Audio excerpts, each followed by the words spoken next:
Dear students and parents, ప్లేస్మెంట్స్కి సంబంధించిన video సిరీస్లో ఇది 3వ వీడియో. హ్యాపీ డేస్ అనే ఒక మూవీ దాదాపుగా 15-16 సంవత్సరాల ముందు విద్యార్థి లోకములో ఒక సంచలనం సృష్టించింది. అందులో కొంతమంది విద్యార్థులు బ్యాక్లాగ్స్ను స్టేటస్గా భావిస్తుంటారు, ఒకరిద్దరు అది స్టేటస్ కాదు అని ఉంటారు. సో ఆ ఫలితాలు ఏంటి అనేది నేను ఇక్కడ చెప్పదలుచుకోలేదు.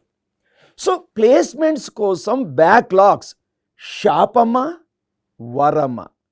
Weather backlog is a curse or a blessing? Now the first category is 1 or 2 backlogs maximum at the time of application process. So చాలా కంపెనీలు అప్లికేషన్ వేసే నాడు 1 లేక 2 అంతే. అది మీరు విప్రో తీసుకోండి, యాక్సెంచర్ తీసుకోండి, ఎవరైనా గతంలో అయితే అసలు అలౌ చేసేవాళ్ళు కాదు, ఈ మధ్య అలౌ చేస్తున్నారు 1 or 2 maximum at the time of application process. Number 2, at the time of selection process no backlogs. అంటే రిటర్న్ టెస్ట్ అయిపోతుంది, హెచ్ఆర్ ఇంటర్వ్యూ అయిపోతుంది, అన్నీ అయిపోయాక అసలు బ్యాక్లాగ్స్ ఉండకూడదు by the time of selection process. అంటే అప్లికేషన్ వేసేటప్పుడు ఉండొచ్చేమో.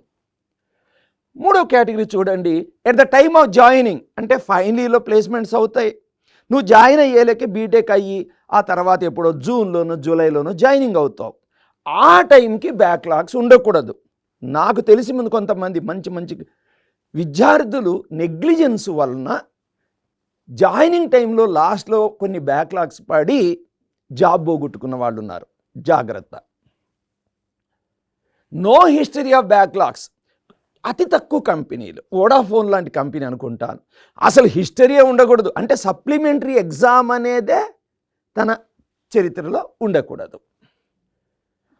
టైప్ 5 ఇది చాలామందికి సంతోషాన్ని ఇస్తుంది.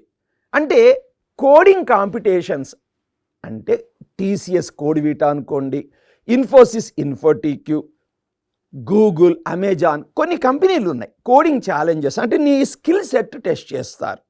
వాళ్ళు at the time of competition నీకు ఎన్ని బ్యాక్లాగ్స్ ఉన్నాయని కూడా అడగరు. కానీ by the time of joining మళ్ళీ బ్యాక్లాగ్స్ మాత్రం క్లియర్ అవ్వాలి. నాకు తెలిసి మన ఏస్ కాలేజీలో ఐ థింక్ 4-5 years బ్యాక్ ఒక అబ్బాయికి మంచి టాలెంటెడే, ఎందుకు వచ్చినాయో దాదాపు 10 బ్యాక్లాగ్స్ ఉండి ఈ కోడింగ్ ఛాలెంజ్ ద్వారా సెలక్షన్ అయ్యి ఫైనల్గా లాస్ట్ 6 monthsలో 7 monthsలో ఎంత కష్టపడ్డాడంటే ఒక్క బ్యాక్లాగ్ కూడా లేకుండా క్లియర్ చేసి ఈరోజు మంచి పొజిషన్లో ఉన్నాడు. సో బ్యాక్లాగ్స్ ఎక్కువ ఉన్న వాళ్ళకి ఈ కోడింగ్ కాంపిటీషనే దిక్కు. అంటే బాగా స్కిల్ సెట్ ఉండాలి. ఇది రైట్. సో మరి శాపమా వరమా? బ్యాక్లాగులు దీన్ని బట్టి అర్థమవుతుంది. నా దృష్టిలో అది శాపము కాదు, వరము కాదు. కాకపోతే దాన్ని టైంకి కంప్లీట్ చేయడం, బ్యాక్లాగ్స్ని క్లియర్ చేయడం అనేది ముఖ్యం. వరము అనేది ఎట్లా అంటామంటే, కొంతమంది స్టూడెంట్లు ఎవ్రీ సెమిస్టర్ పాస్ అవుతూ ఉంటారు, కానీ CGPA సరిగా ఉండదు. దానికంటే సపోజ్ ఒక చోట పొరపాటున ఫెయిల్ అయ్యావు అనుకుందాం, నీ ఫ్రెండ్కి జస్ట్ 40% 41% వచ్చి క్లియర్ అయ్యాడు, నువ్వు ఫెయిల్ అయ్యావు.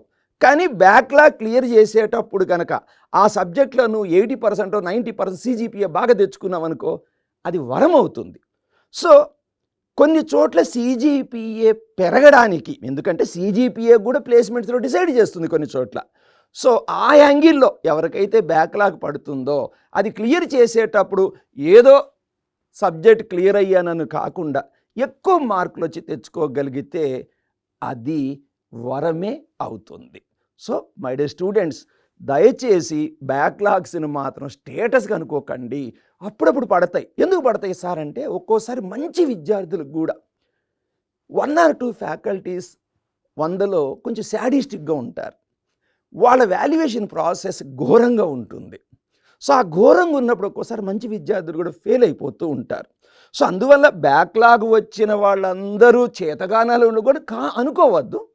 ఒక్కోసారి బ్యాడ్ లక్ వాళ్ళు వస్తాయి. కాకపోతే వాడిని క్లియర్ చేసుకొని మంచి CGPA తోటి ముందుకెళ్తే ప్లేస్మెంట్స్ బాగా వస్తాయి. That's all the best. God bless you.